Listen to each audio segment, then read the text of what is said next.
Pria di sekolah ini dipukuli karena cerebral palsy. 10 tahun kemudian dia memberontak melawan takdirnya. Menjadi peretas top dunia. Hari itu dia menggunakan nomor telepon palsu untuk menelepon polisi. Pukul 10 pagi besok seseorang ingin merampok bank. Pencurinya adalah Sen Ge yang selama ini kalian cari. Meski polisi Truong menganggap ini kasus palsu, tetapi dia tetap mengikuti prinsip bahwa lebih banyak lebih baik daripada dihilangkan. Jadi saya pergi ke gerbang bank pagi-pagi sekali untuk mengawasinya. Dengan sangat cepat, sebuah kendaraan lintas alam menarik perhatian polisi. Seperti yang diharapkan, orang-orang yang turun adalah bandit berkacamata hitam dan bertopeng. Tepat ketika mereka hendak bertindak, tiba-tiba telepon berdering serempak. "Halo, kembali ke mobil. Ada polisi." Mendengar itu, bos Sen Ge langsung menoleh untuk melihat sekeliling. Benar saja, ada beberapa tokoh polisi. "Saya akan memerintahkanmu untuk keluar." "Siapa kamu?" "Cepat masuk ke mobil." Jadi mereka segera mengikuti instruksi pria itu dan segera masuk ke dalam mobil dan pergi. Petugas polisi Zhang yang berdiri di samping melihat ini dan menyuruh bawahannya untuk mengambil tindakan. Tapi sekarang mereka tidak mengharapkan itu. Pria di sisi lain meretas sistem kamera pengintai di jalan. Berhasil membantu Sen Ge menghindari kejaran polisi. Ketika pihak lain mengucapkan terima kasih, dia langsung memutuskan telepon. Alasan dia melakukan itu semua karena rencana balas dendamnya. Ternyata 10 tahun yang lalu Tungang berkelahi dengan anak nakal di sekolah. Siapa sangka tangan lawan sangat kejam dan langsung memukulnya dengan tongkat dan menjadi lumpuh otak.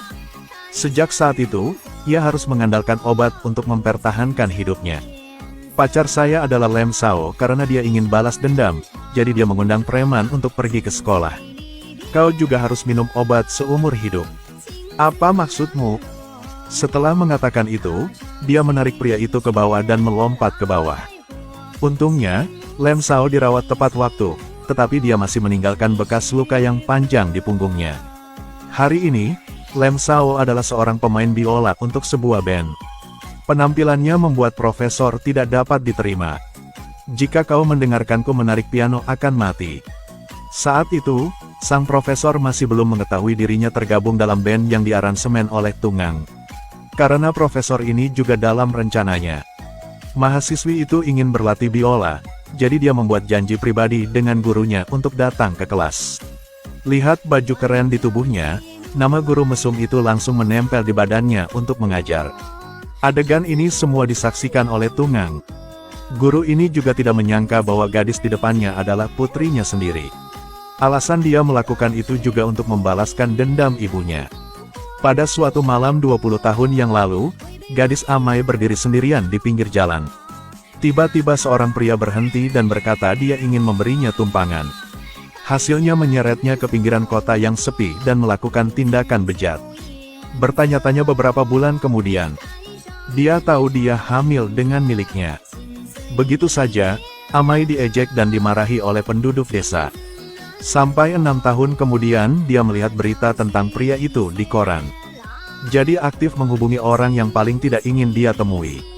Setelah mengetahui bahwa putrinya sakit, dia memberinya banyak uang untuk perawatan.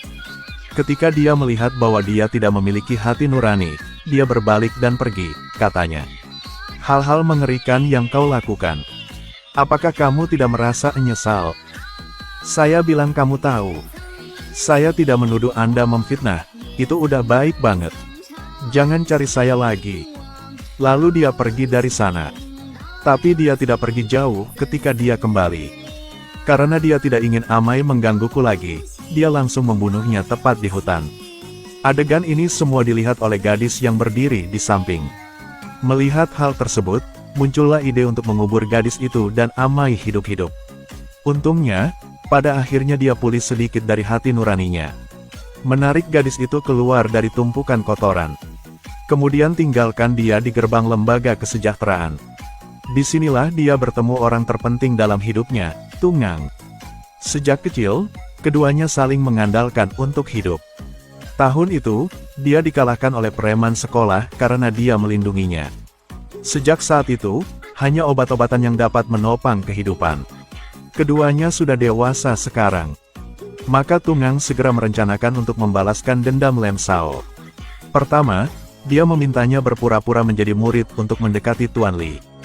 Dihadapkan dengan seorang gadis muda dan cantik, dia dengan cepat menjadi tertarik padanya.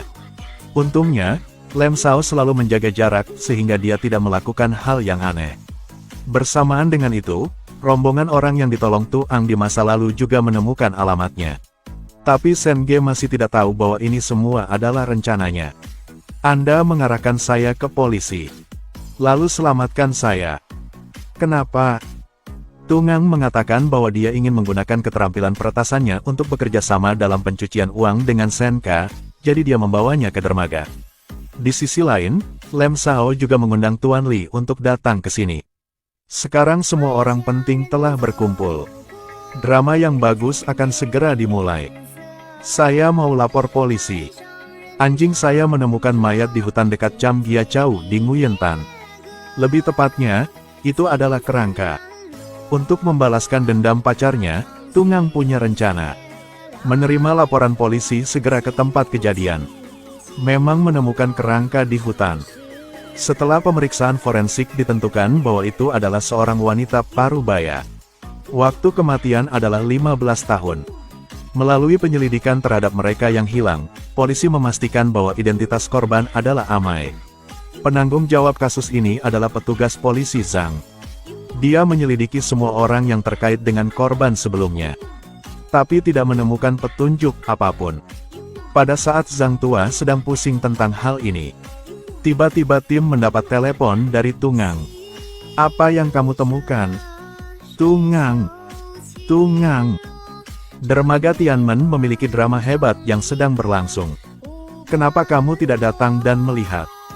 Berpakaian berbeda sekarang. Li tua juga pergi ke marina. Tapi ternyata orang yang menunggu dia adalah Tungang.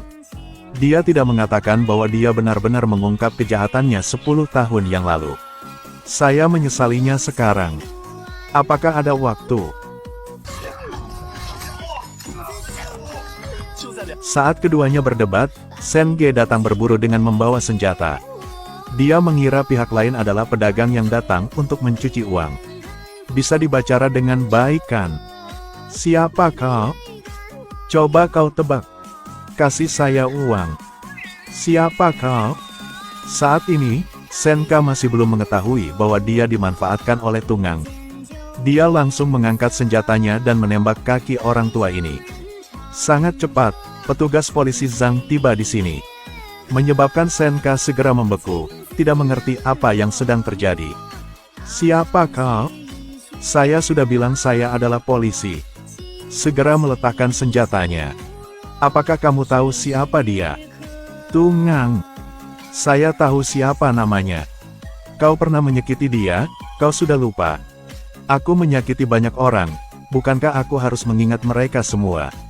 Apakah kamu tidak ingat apa yang terjadi di sekolah kesejahteraan? Setan besar, apakah kamu benar? Segera meletakkan senjatanya. Mendengar kata-kata ini, Sen Ge sepertinya mengingat sesuatu. Ternyata dia preman yang memukul Tungang dan terluka. Dulu, saat Lam Sao dan dia melompat dari atas menara air ke bawah. Karena dia koma selama lebih dari setengah tahun, untuk sementara dia kehilangan ingatannya. Aku ingat. Setelah mengingat semuanya, dia berniat menembak Tungang. Tetapi ditembak satu tembakan di lengan oleh Zhang yang satu langkah lebih cepat. Li tua melarikan diri dalam kekacauan. Tungang melihat ini dan segera mengejarnya. Dua orang langsung berantem. Karena cederanya, dia sama sekali bukan lawannya. Dipukuli begitu cepat sehingga tidak bisa menahan diri. Untungnya, pada saat itu, Zhang tua telah menyelesaikan Sen Ka, jadi dia datang untuk menyelamatkannya tepat waktu. Namun kini Tungang sudah dalam keadaan sekarat nafas. Di saat-saat terakhirnya, dia menyuruh Zhang untuk membawa pergi Lam Sao. Pada akhirnya dia meledakkan seluruh perahu. Karena kata dokter sebelumnya, penyakit otaknya telah mencapai tahap akhir. Tidak bisa hidup lebih lama lagi.